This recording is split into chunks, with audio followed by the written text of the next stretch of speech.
अंत भला तो सब भला। रोली की शादी उसके माँ बाप एक आलसी लड़के से करा देते हैं। चलो, रोली की शादी हुई और हमने गंगा नहाई। और क्या, बेटियां तो होती ही हैं बोझ। हाँ, पर अब क्या चिंता, उतार तो दिया बोझ तुमने, अब वो लोग समझे। ससुराल में रोली का पति कहता है, देखो, मैं कोई काम नहीं करता, ये बात तुम्हारे मम्मी पापा को बता दी थी मैंने। अब जो किराया आता है दुकान का, उसी से घर का गुजारा करना है। कभी भूल से भी कोशिश ना करना किसी चीज की डिमांड की। क्या मम्मी पापा को पता था कि आप कोई काम नहीं करते? और क्या, बड़ा अच्छे से पता था।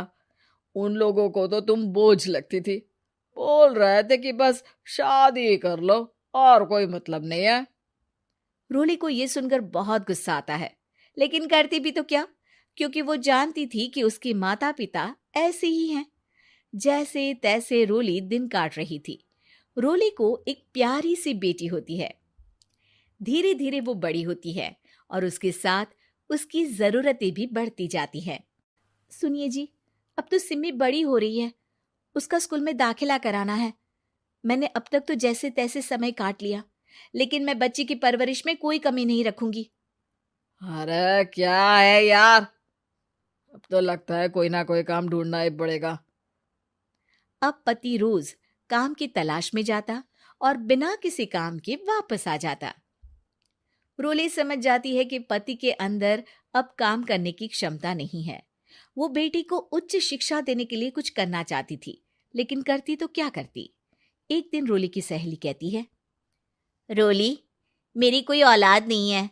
अगर तू मेरी औलाद को जन्म दे तो मैं तुझे तेरे मुंह मांगे पैसे दूंगी। अरे, तेरी औलाद को मैं कैसे जन्म दे सकती हूँ? सरोगेसी से। बच्चा मेरा और वैभव का ही होगा, लेकिन कोख तेरी होगी। ये संभव है रोली। रोली कुछ सोचकर कहती है, मुझे मंजूर है, लेकिन मैं इसका 2 लाख रुपया लूंगी। अरे कोई बात नहीं, मुझे मंजूर है। रोली खुश हो जाती है कि एक बच्चा पैदा करने का उसे 2 लाख रुपया मिलेगा। वो घर आकर पति को बताती है, वो भी खुश हो जाता है। अब क्या था, डॉक्टर के पास जाकर सहेली का बच्चा रोली की कोख में पलने लगता है। मुझे 20,000 चाहिए मेरे बेटी के एडमिशन के लिए। हाँ हाँ ठीक है, मैं उसके एडमिशन से लेकर सारे खर्चे उसके अकाउंट में डाल रही हूँ। रोली की बेटी का एडमिशन हो जाता है। रोली को लगता है कि वो अब सब कुछ ठीक कर देगी। दिन और महीने आगे बढ़ते हैं।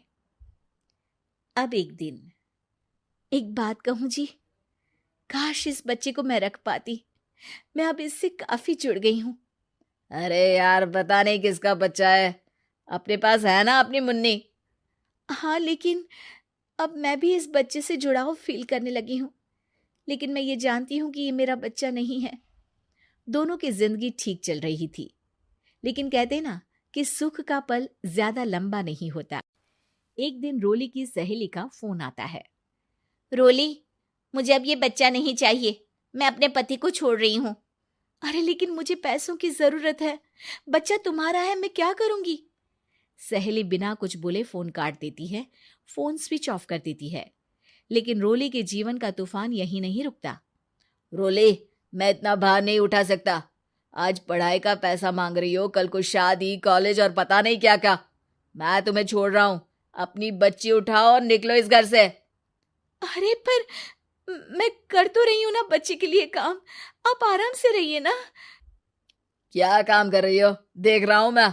ये छोटा शहर है, यहाँ लोगों को बात बनाते वक्त नहीं लगता। तो मैं क्या करूं? ज्यादा पढ़ी लिखी नहीं हूं, कैसे घर के खर्चे चलाऊं? और आप तो काम करना ही नहीं चाहते। हाँ, ना चाहता हूं और ना ही करूंगा। रोली को पति की बात पर काफी गुस्सा आ जाता है। ठीक है, अगर मेरे जीवन में संघर्ष ही लिखा है तो वही सही। इस वक्त पति होने के नाते आपको मेरा साथ देना चाहिए था, लेकिन नहीं, आपने तो इस हाल में मुझे घर से बाहर निकालने की बात कह डाली। देखो, ये सारी फालतू की बातों के लिए वक्त नहीं है मेरे पास। रोली, जिसकी कोख में किसी और का बच्चा था और साथ छोटी सी बेटी, पति का घर छोड़कर रास्ते पर आ जाती है। रोली के पास मायके के सिवा दूसरा कोई रास्ता नहीं होता। अरे रोली कैसी है? कितने दिनों के लिए आई है? हमेशा के लिए माँ। वो माँ को सारी बात बता देती है। ओए लड़की, इतनी हिम्मत का काम कर लिया। अरे ना ना, यहाँ कोई जगह नहीं है। तुम तो अपना बोरिया बिस्तर उठाओ और निकलो यहाँ से। रोली के पास अब मायके का रास्ता भी नहीं बचता। वो चुपचाप बच्ची को लेकर जा रही थी कि उसे दर्द होता है और वो डॉक्टर के पास चली जाती है। और फिर वहां वो एक प्यारे से बेटे को जन्म देती है। कितना प्यारा है, कितने अभागे हैं इसके माँ बाप जो इसके पैदा होने पर भी नहीं है। तभी वहां डॉक्टर आ जाती है। रोली, बच्चे के पिता तुमसे मिलना चाहते हैं। आपका बहुत बहुत शुक्रिया। मैं इस बच्चे को पालूंगा, भले ही इसकी माँ ने इसे छोड़ दिया हो, पर मैं अपनी जिम्मेदारी निभाऊंगा। तो क्या आप मुझे इसके पैदा करने के लिए जिन पैसों की बात हुई थी वो भी देंगे? हाँ, और साथ ही आप चाहें तो मेरे घर में रहकर मेरे बच्चे की देखभाल भी कर सकती हैं। मैं उसके लिए आपको सैलरी दे दिया करूंगा। रोली को लगता है कि जैसे भगवान ने उसके लिए सुकून का रास्ता खोल दिया।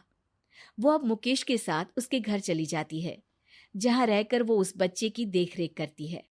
अब मुकेश के घर को रोली अच्छे से संभाल लेती है।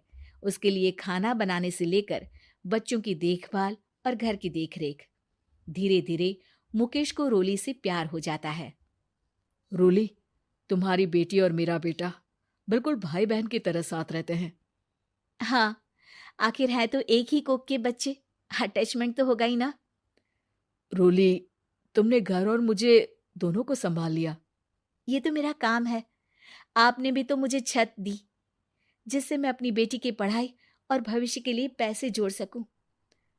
अब रोली, क्या तुम मुझसे शादी करोगी? अब मैं जानता हूं तुम्हारी भी शादी कुछ खास अच्छी नहीं रही।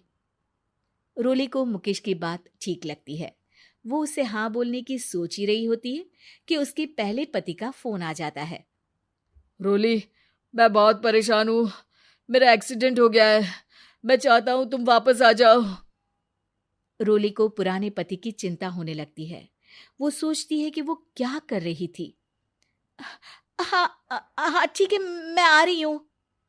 हाँ रोली, आ जाओ, लेकिन बच्ची को कहीं हॉस्टल में छोड़कर आना, क्योंकि मैं नहीं चाहता कि हम लोगों के बीच फिर से वो सारी बातें हो।